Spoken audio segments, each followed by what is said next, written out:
मृत्यु के बारे में सोचकर ही मनुष्यों में भय व्याप्त हो जाता है।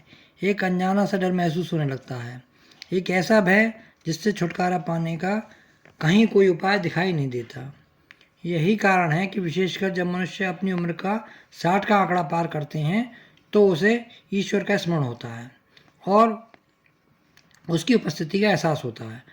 आम तौर पर भी मृत्यु मानव जीवन की जिज्ञासा का एक अनूठा विषय है।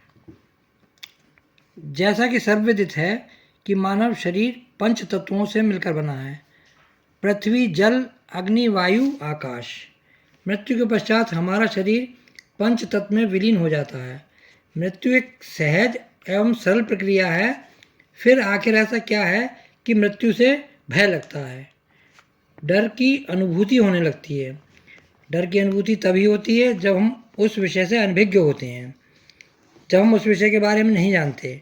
जब भी हम उस विषय के बारे में सब जान लेते हैं तब भय दूर हो जाता है। यही ज्ञान है, यही प्रसार करना हमारा उद्देश्य है, ताकि हम सभी भयमुक्त जीवन का आनंद प्राप्त कर सकें।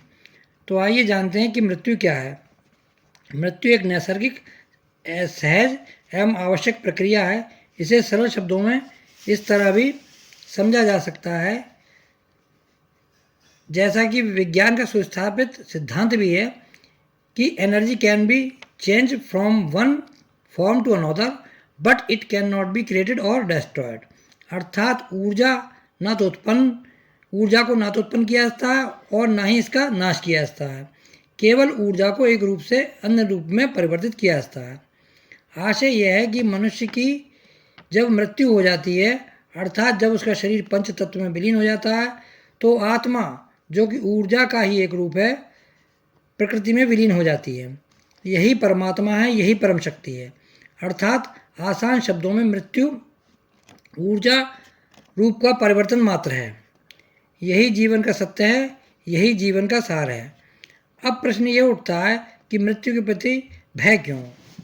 भय मात्र हमारे दिमाग की एक अभिव्यक्ति है। अतः हम सभी को यही कहना चाहेंगे कि जीवन के सार को समझें, सत्य को पहचानें।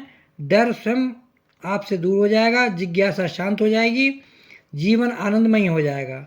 मनुष्य ईश्वर की सर्वोत्तम कृति है और आप सभी भयमुक्त होकर मनुष्य जीवन का आनंद ले सकें, ऐसा